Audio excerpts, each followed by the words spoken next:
Sudah selayak dan sepantasnya bahwa kita rakyat Indonesia patut memberikan apresiasi yang sebesar-besarnya kepada Gubernur Jawa Barat Bapak Ridwan Kamil dan juga Bapak Mahfud MD selaku Menko Polhukam di Negara Kesatuan Republik Indonesia ini. Berita terbaru hari ini bahwa Al Zaitun resmi akan ditutup sesuai harapan masyarakat. Ini tentu adalah sebuah tindakan tegas yang sudah diambil oleh Gubernur Jawa Barat Bapak Ridwan Kamil dan juga Bapak Menko Polhukam Profesor Mahfud MD. Untuk lebih jelasnya, sebelum kita berkomentar banyak, mari kita bersama-sama terlebih dahulu menyimak penjelasan yang disampaikan oleh Gubernur Jawa Barat dan juga Menko Polhukam Bapak Mahfud MD. Mari kita simak bersama-sama. Pak Menko, rekan-rekan media, hari ini saya hadir memenuhi undangan Pak Menko Polhukam terkait situasi Al Zaitun yang tentu menjadi perhatian publik di nasional. Pada dasarnya kami melaporkan progres dari tim investigasi yang kami bentuk sebagai gubernur yang melakukan investigasi dua arah, melakukan wawancara langsung kepada yang bersangkutan dan tim dari Al Zaitun dan juga melakukan penggalian data lapangan terkait apa-apa yang menyertai permasalahan ini. Kemudian sudah disampaikan rekomendasi-rekomendasi yang tentu berdampak pada aspek hukum, aspek administrasi, dan aspek keamanan sosial di wilayah Indramayu di Jawa Barat. Nah, dengan selesainya penyampaian laporan, insya Allah dari Pak Menko akan menindaklanjuti dalam waktu yang tidak terlalu lama untuk memfollow up rekomendasi dari tim lapangan di Jawa Barat. Insya Allah arahnya sesuai dengan harapan masyarakat, tapi tentu dengan kehati-hatian karena menyangkut aspek hukum, administrasi, dan juga sumber daya manusia, anak-anak bangsa yang sedang belajar di sana yang tentunya harus kita pikirkan solusi-solusi yang terbaik terhadap situasi ini. Jadi intinya saya datang ke sini melapor, laporannya sudah diterima, setelahnya Pak Menko akan menindaklanjuti dalam waktu yang tidak terlalu lama. Saya kira itu, terima kasih.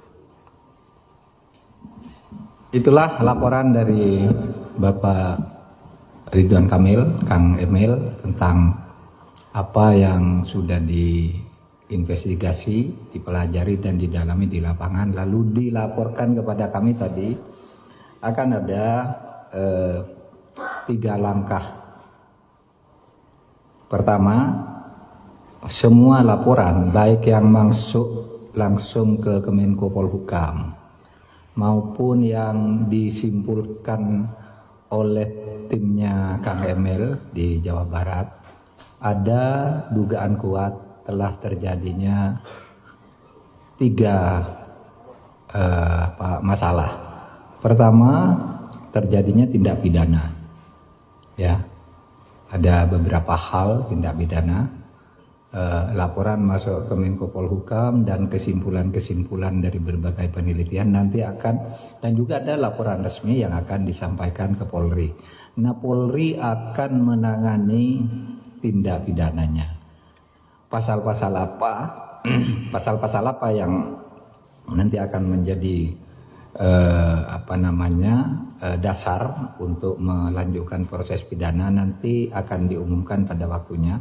Tapi Polri akan mengambil tindakan karena dari semua pintu yang masuk laporan pelanggaran pidananya, dugaannya sudah sangat jelas dan unsur-unsurnya sudah diidentifikasi. Tinggal diklarifikasi nanti di dalam pemanggilan atau pemeriksaan. Kemudian yang kedua, tindakan yang kedua adalah pemberian sanksi penataan administrasi kepada pondok pesantren, kepada YPI, Yayasan Pendidikan Islam, yang mempunyai kaki pesantren dan kaki lembaga pendidikan secara berjenjang sampai tingkat perguruan tinggi. Nah, ini akan dilakukan tindakan hukum administrasi. Kalau yang pertama tadi tindakan hukum pidana. Yang kedua ini tindakan hukum administrasi terhadap Yayasan Pendidikan Islam yang mengelola pesantren Az-Zaitun dan sekolah-sekolah madrasah yang dikelola oleh Kementerian Agama. Nah, tindakan administrasi ini dengan tetap menekankan pada pentingnya memberi perlindungan terhadap hak para santri dan murid yang belajar di sana. Seumpama dilakukan tindakan hukum, kita akan menyiapkan dulu langkah-langkah agar mereka yang mempunyai hak konstitusional untuk belajar itu tetap berjalan, tetapi pembenahan dan penataan serta pelurusan secara hukum atas penyelenggaraan YPI itu akan kita segera lakukan, ya, tindakan hukum administrasinya. Pidananya akan segera diproses. Kemudian tindakan yang ketiga ini menjadi tugas lagi Kang Emil sebagai gubernur bersama Kabinda, Polda, Kesbang, TNI dan sebagainya lah di Jawa Barat, yaitu menjaga kondusivitas, ketertiban sosial dan keamanan.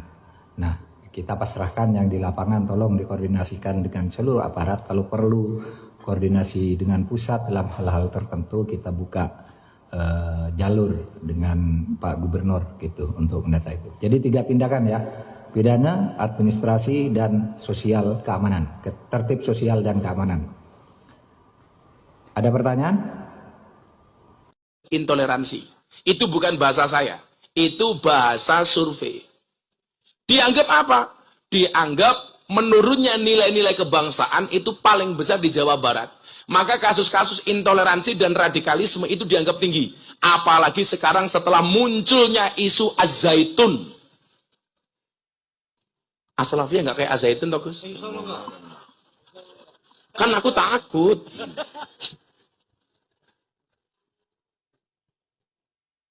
Ibu-ibu, cewek, sholat, berada di soft paling depan. Kok bisa, Pak Ustadz? Cewek sholat di depan. Ya terserah yang mau sholat toh. Sholat sendiri kok diatur-atur. Lah, ini kepikiran aku. Kemarin ketika ditanya sholat berjarak. Kenapa kita sholat berjarak? Karena manusia itu keteknya bau. Wah, kan gak nyambung banget ya. Karena bau, sholatnya berjarak supaya khusyuk, tidak bau bulu ketek temannya. Ini kok ampumen, tapi luar biasanya Pak Kiai. Az-Zaitun tuh mau masuk, itu bayarnya mahal, SPP-nya mahal. Yang membuat saya jengkel apa? Ternyata kenapa mereka bisa eksis? Ada sekian nama pejabat yang menjadi backingnya. Ini kan kurang ajar. Di saat negara sedang membangun yang kata Pak Jokowi menghadapi Golden Age 13 tahun ke depan, Indonesia akan mendapatkan momentum emas. Ini malah ada upaya-upaya merusak kebinekaan kita dengan cara-cara Az-Zaitun. Saya ngomong Az-Zaitun baru di sini loh Pak, karena di Jawa Barat. Paling saya pulang diculik. Ya mudah-mudahan yang nyulik janda lah. Di Subang katanya banyak janda ya. Oh iya, sebenarnya bahasanya bukan janda sih yang pas.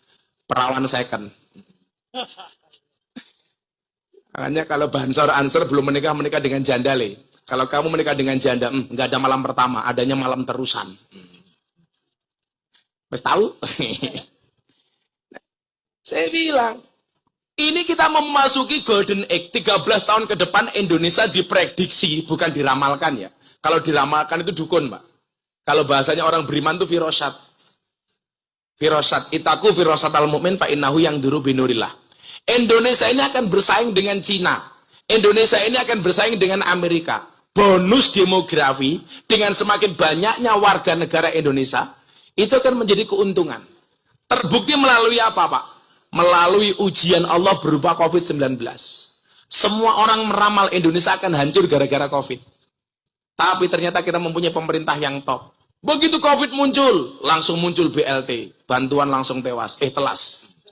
Bantuan langsung tunai. Masuk ke Subang. Dalam rangka apa? Dalam rangka menjaga stabilitas ekonomi.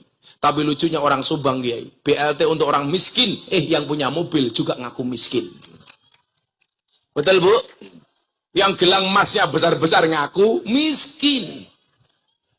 Orangnya juga datang ini. Ya ikut tertawa gitu loh. Biasanya jilbabnya putih biasanya. Yang jilbabnya hitam insya Allah.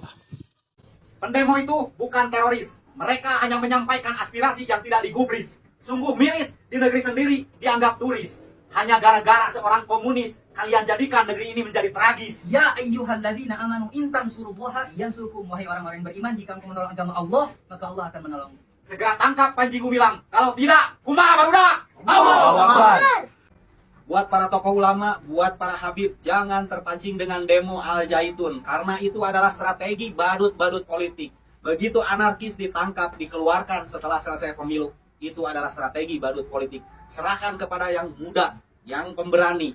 Tentukan tanggal, tentukan hari, kita dobrak Ponpes Al-Zaitun, kita temui Panji Gumilang, kita tutup Ponpes Al-Zaitun. Kalau memang pemerintah tidak bisa bergerak, kita sendiri harus yang bergerak. Kalau bukan kita, siapa lagi untuk menjaga persatuan dan kesatuan bangsa ini. Merdeka. Anda siap dipanggil polisi? Jangan ngomong siap. Karena Kan selama, masih kalem.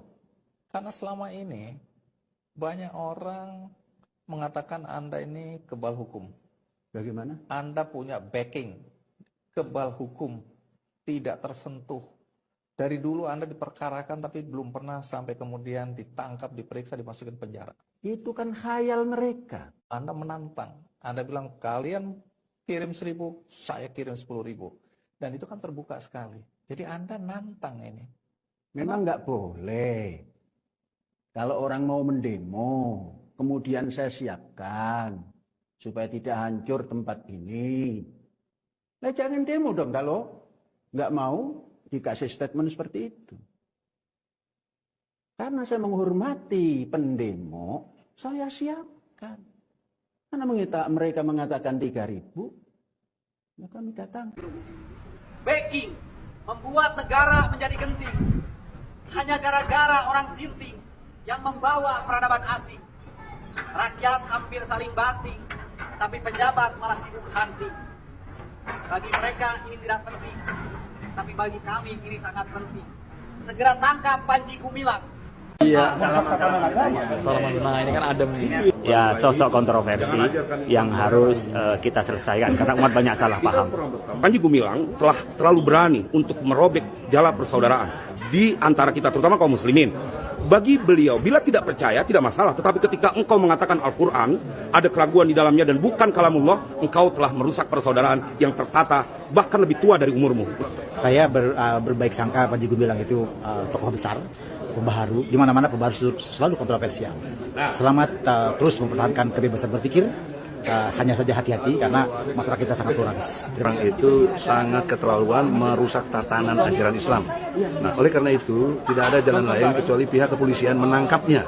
Karena konsisten, paling tidak dari 2016 ke 2023 masih berbau. Nah, saya berharap semua kasus hukum bisa dihadapi. Panji Gumilang itu entah manusia yang dibuat dari apa ya. Anda harus bertanggung jawab ya.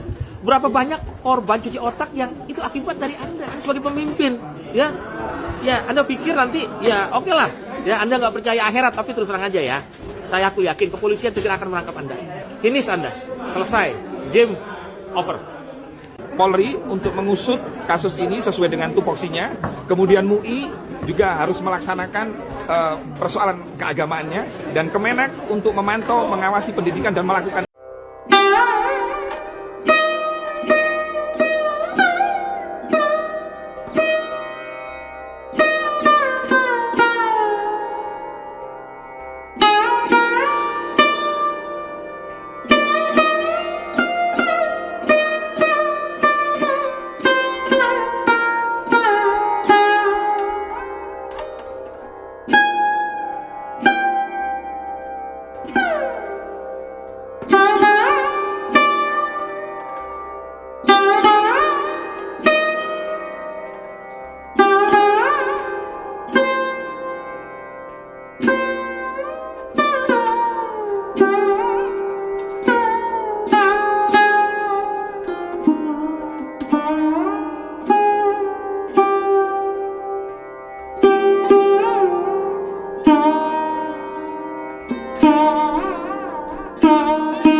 Oke guys, Assalamualaikum warahmatullahi wabarakatuh. Salam, Om Swastiastu, Namo Buddhaya, salam kebajikan dan salam sejahtera untuk kita semua. Saudaraku sebangsa dan setanah air, para penonton kanal YouTubeku yang sangat saya hormati dan sangat saya cintai.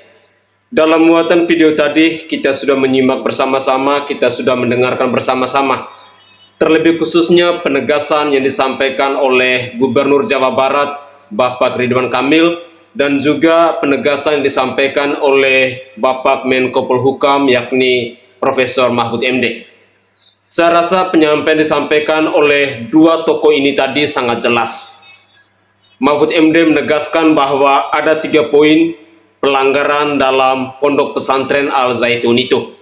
Dan semoga saja pihak kepolisian, TNI dan Polri bisa segera beraksi, bisa segera bertindak tegas terhadap pondok pesantren yang tidak sesuai lagi dengan aturan konstitusi yang berlaku di negara kesatuan Republik Indonesia ini. Saudaraku sebangsa dan setanah air, terlepas dari kasus pondok pesantren Al Zaitun, saya mau mengajak kepada para pemirsa sekalian, mari kita ciptakan budaya hidup rukun dan damai di negara kesatuan Republik Indonesia ini. 2045 sebentar lagi, tahun emas untuk negara kesatuan Republik Indonesia ini. Apa yang disampaikan oleh Gus Miftah tadi menandakan bahwa kita rakyat Indonesia bersama pemimpin-pemimpin bangsa ini sudah mempersiapkan tahun emas negara Republik Indonesia ini dari jauh-jauh hari. Sekali lagi saya garis bawahi bahwa mari kita jaga kerukunan di negara kesatuan Republik Indonesia ini. Jangan ada perpecahan di antara kita. Jangan ada kegaduhan di antara kita. Indonesia ini adalah negara yang pluralisme. Indonesia ini adalah negara yang majemuk. Oleh karena itu, dari yang tua sampai muda, dari Sabang sampai Merauke, dari Pulau Mianga sampai Pulau Rote, mari kita bergandeng tangan bersama-sama. Kita menjaga perdamaian di negara kesatuan Republik Indonesia ini. Inilah tugas kita. Saudaraku sebangsa dan setanah air, semoga saja cuplikan-cuplikan video tadi dapat menambah wawasan kita, dapat menyadarkan kita bahwa negara kita adalah negara yang taat akan hukum. Oleh karena itu, siapapun yang berada di bangsa ini, kita wajib untuk mentaati aturan-aturan hukum yang sudah ditetapkan melalui Undang-Undang Dasar 1945 di negara kesatuan Republik Indonesia ini. Salam hormat, salam NKRI untuk kita semua. Mari kita tetap jaga keutuhan di negara kesatuan Republik Indonesia ini. Saya Sainai dari Provinsi Nusa Tenggara Timur. Saatnya kita yang rakyat jelata harus berani untuk bersuara.